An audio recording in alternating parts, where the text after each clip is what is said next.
I'm Eric Thirer. 30 years ago I was the BBC's cameraman in East Africa, and with my colleague Barron, we set out to make a documentary film about the wildlife hunters of Kenya. Hunting was being banned at the time, and we called the film The Vanishing Breed.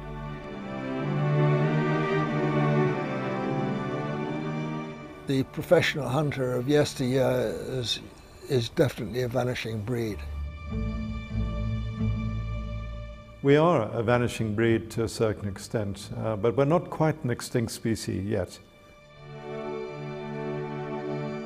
The film was never shown and finally ended up in this tin trunk, but we decided to find out what had happened to some of the people we met and complete our 1979 film.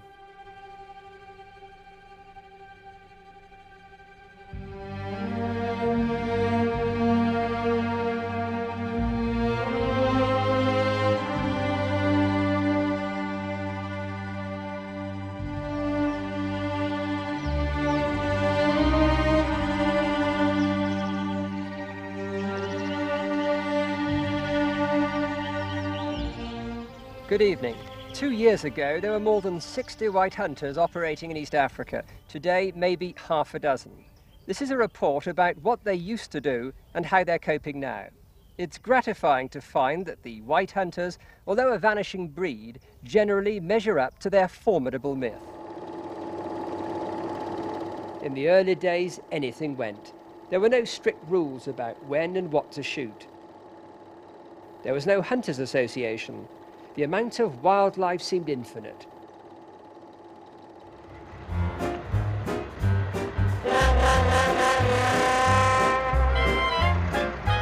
Gradually, the horseless carriage transformed the safari business. By the 30s, Rolls-Royce cabriolets were being used as hunting cars. Right from the start, this was a sport essentially reserved for the politically influential and the super rich. Millionaires or not, it's largely over.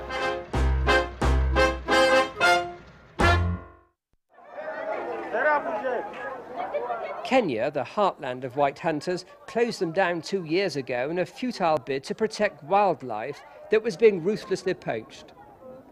This was the last trophy auction held in Kenya. It took place a few weeks ago in the Ivory Room, Mombasa, for decades a clearinghouse for East African trophies. Ladies and gentlemen, don't lose this chance. These are beautiful common zebra skins. Lot number 35. Very sound skins, 245 of them. So were the hunters a plus in any way? Ian Parker, a game consultant, has no doubt. Very definitely. The whole of the African wildlife tourist industry had its base in professional hunting. It started off at the turn of the century when professional hunters took out the world's elite, President Roosevelt, for example, and more than anything else, this publicized the romance of Africa and its wildlife. But not all the hunters have bowed to the apparently inevitable. One of the living legends of East Africa is Andrew Holmberg, a professional hunter for 4 decades. Holmberg is a loner, one of the handful of white hunters who's managed to make a rich living. His old rivals grudgingly admit that he's an innovator who pioneered big game safaris outside East Africa to Sudan and Botswana. He still keeps a few cantankerous camels there, remnants from his northern frontier expeditions. Like other hunters, he's been accidentally shot by a client. But overall, Andrew Holmberg has had a charmed life, surviving an air crash in which the safari plane lost both wings when plummeting into the rainforest. He started his career as an apprentice hunter. They are very, very strict indeed about the sportsman's code and naturally the game laws. If you broke any of those, then of course you were blacklisted and you didn't get your license. But how important would it be to you and to your client as well to get a really large let's say, piece of ivory? Oh, that depended on hunter's luck. That could take months and months, looking over hundreds and hundreds of various bulls to try to find a really nice trophy.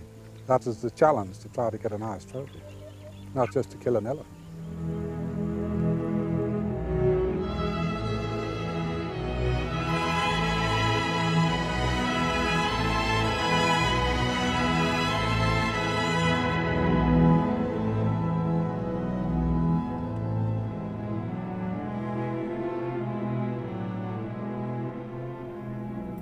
One individual who shares Holmberg's assessment of the vanishing wildlife is an old visitor to Kenya, the Maharaja of Dungapur.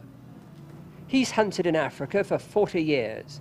The Maharaja, known as His Highness Prince Lakshman Singh, checked into a Nairobi hotel in the hope of fixing a safari to southern Sudan.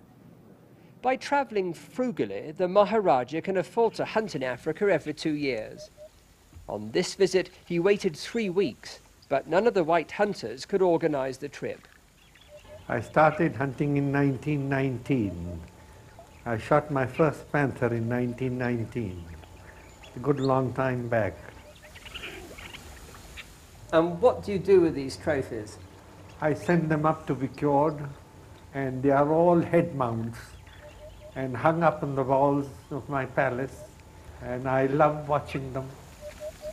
It's not a bad collection in my own humble way.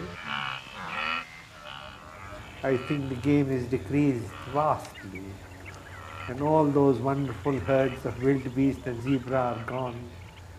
Elephant, hardly any big elephant left. Rhinos have all been poached. A very few rhino left in Kenya, and very few elephant as a matter of that, except in the national parks. There is practically nothing to hunt here. So the Maharaja of Dungapur sadly packed his one suitcase and returned without any fresh trophies to his palace in Rajasthan.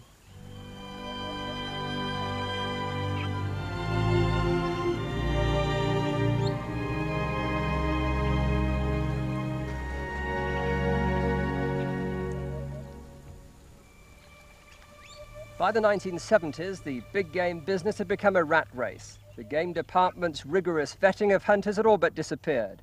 So the more enterprising white hunters tried to shift their safaris to other parts of Africa. But the curse of poaching had spread throughout the continent as newly independent governments struggled to impose law and order. Last month, one of the most durable of the white hunters finally sold up and quit. His name is John Lawrence, the sort of grizzled old-timer small boys worship. I know very little about painting. I'm untaught. But what I have learnt is by reading, or what tips I can get from pals of mine who are good artists. And you achieve most of this entirely by trial and error. You don't seem to be able to, there's no actual method of doing anything, although once you know how to splash something on the first time, then it works better the second time. How did you get into painting? That's a story which I did a lot of drawing as a kid, and then my sister and my wife started bullying me about 5 years ago, and here I am battling with it again. Still know nothing. Aren't you in danger of becoming rather trapped in a seat or in an armchair after an adventurous life? That I will personally see it doesn't happen. I will always wander. I stand so much of this and then I'm off. Where to, I don't know, but even if it's only for a week, it's fine, just to get away. But can you make enough on painting to survive? I shouldn't think so, no. I'll get my wife working then.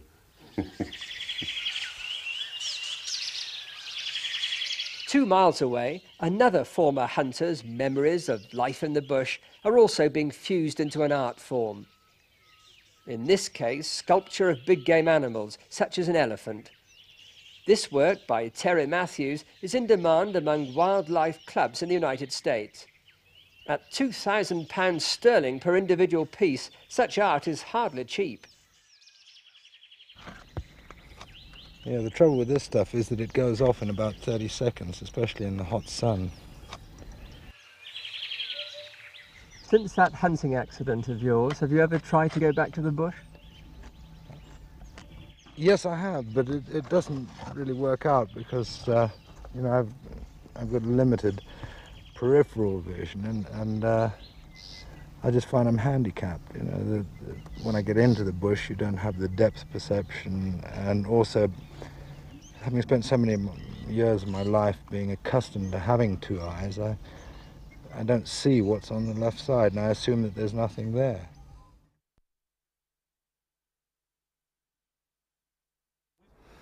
No, I don't think I would say that I regretted shooting anything. I think I always made a point of being sure that we had a fair chase, and the animal that we were hunting,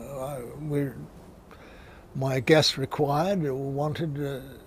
I did sometimes feel a bit sorry about old lion getting shot, but then at the same time, the death that they have later, if they're not shot, can be a hell of a lot worse than finishing their life with a bullet. As a hunter, one only hunted a limited number of creatures, and because it was strictly regulated, we knew that you were not depleting the actual population. So no, I don't feel that I have any regrets. I think that we did more good for the wildlife than we did harm.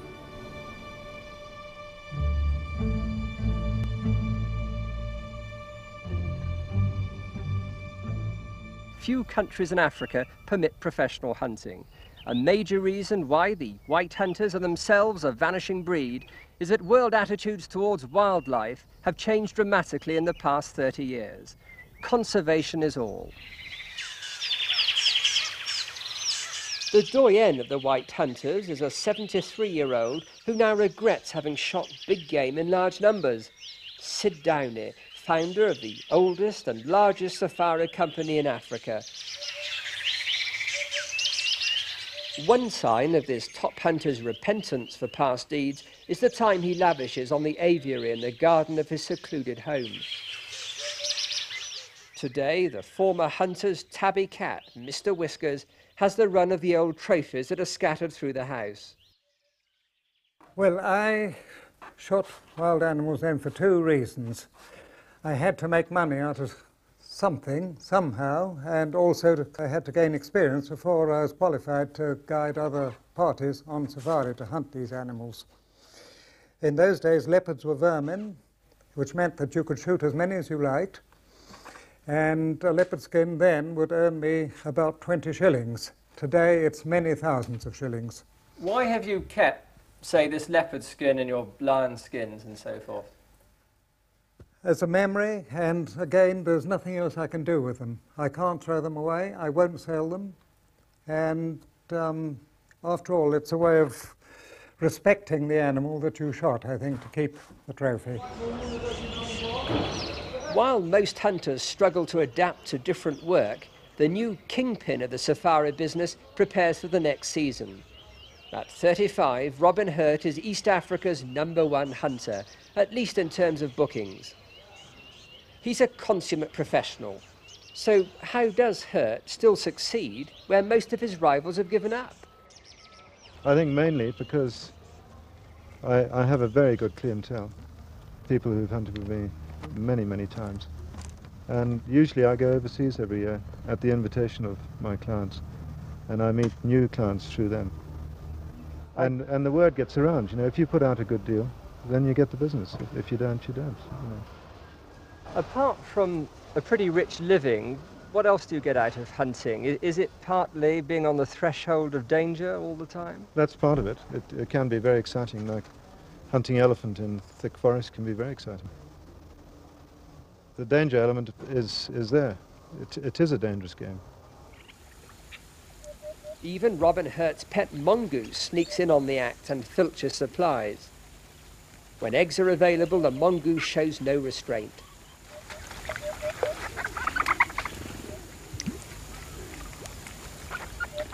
Before parting with their husbands, the Memsahibs help issue the kit to Safara hands. These scenes of preparation are unchanged from colonial expeditions of half a century ago. Hurt has worked with all these men for over 10 years.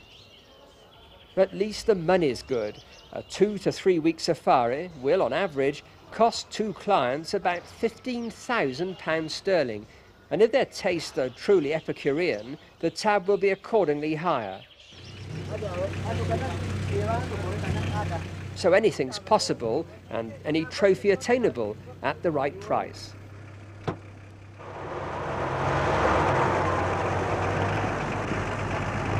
It's a hell of a relief once you got all the organisation done and you actually get going. It's a big relief, and from that point I do enjoy it, yes. But you're taking your boy, your 12-year-old son, does he want to be a hunter? Derek would like to be a hunter, but whether he'll actually ever be able to realise that ambition or not is another matter. I don't know. Why? Why do you say that? Well, the world's getting smaller and smaller, you're getting more and more people, there's less room for animals, that means less room for hunters.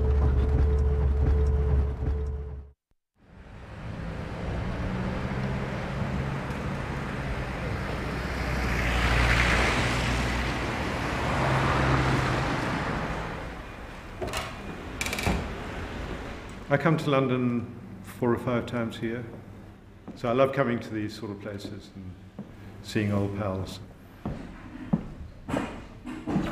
We have a lot of clients here in the UK and in Europe, so I need to see them from time to time. I'm still in the safari business, and yes, we are still hunting where it's allowed. I call myself a hunter conservationist. If you want people to look after something, they have to benefit from it financially or in other ways. And it's the same as having a cattle herder or a shepherd. If you say they can't use their livestock, what will happen? They won't keep those animals. And it's exactly the same with wildlife. I'm a manager of wildlife. My whole existence depends on wildlife. My way of life depends on wildlife. My business depends on wildlife. So therefore, my interest in looking after it is probably much more than anybody else's. When his hunting company folded up, Bunny Ray sold his house and all possessions and put the money down on a fiberglass ketch being built in landlocked Nairobi. Bunny Ray and his wife Kay take a final stroll through Old Mombasa, once a centre for the ivory and slave trade in East Africa. Today they're about to turn their backs on Africa and sail away. It's round the light. Oh, I see. Okay. Up main. The first thing that Kay Ray knew about their impending round-the-world voyage was when Bunny came home and said he'd sold the house. The rolling galley of a yacht at sea isn't an easy place to peel potatoes for the first time.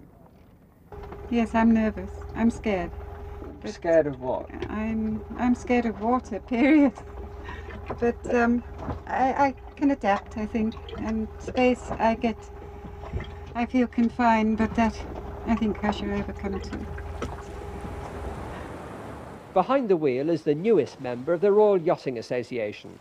He's already looking ahead to crossing through the Suez Canal into the Mediterranean. But first, there's a little matter of the Indian Ocean to negotiate. And what does Bunny Ray know about navigation?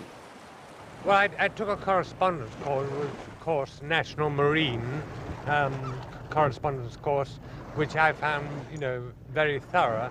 Plus the fact that I have held commercial pilot's license. But it's potentially a risky trip, isn't it? Oh, yes. Is that the point about it? Well, the whole venture is, I need something exciting to do. As hunting's been stopped, which has been my livelihood, it's been sort of anticlimax, sort of sitting around. I've got to find something that's going to keep me excited. And I think this is most probably going to do it.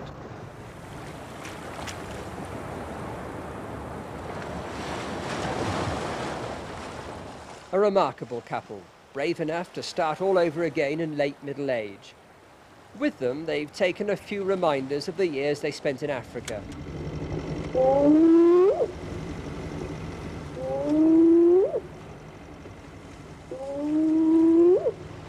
Two stalwarts of a vanishing breed, sailing off with their own version of the night sounds of Africa.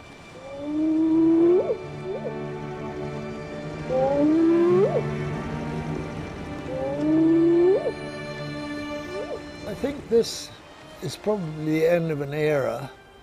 I believe that hunting will probably continue in a number of places, but not necessarily in East Africa. And I suppose that the professional hunter of yesteryear is definitely a vanishing breed.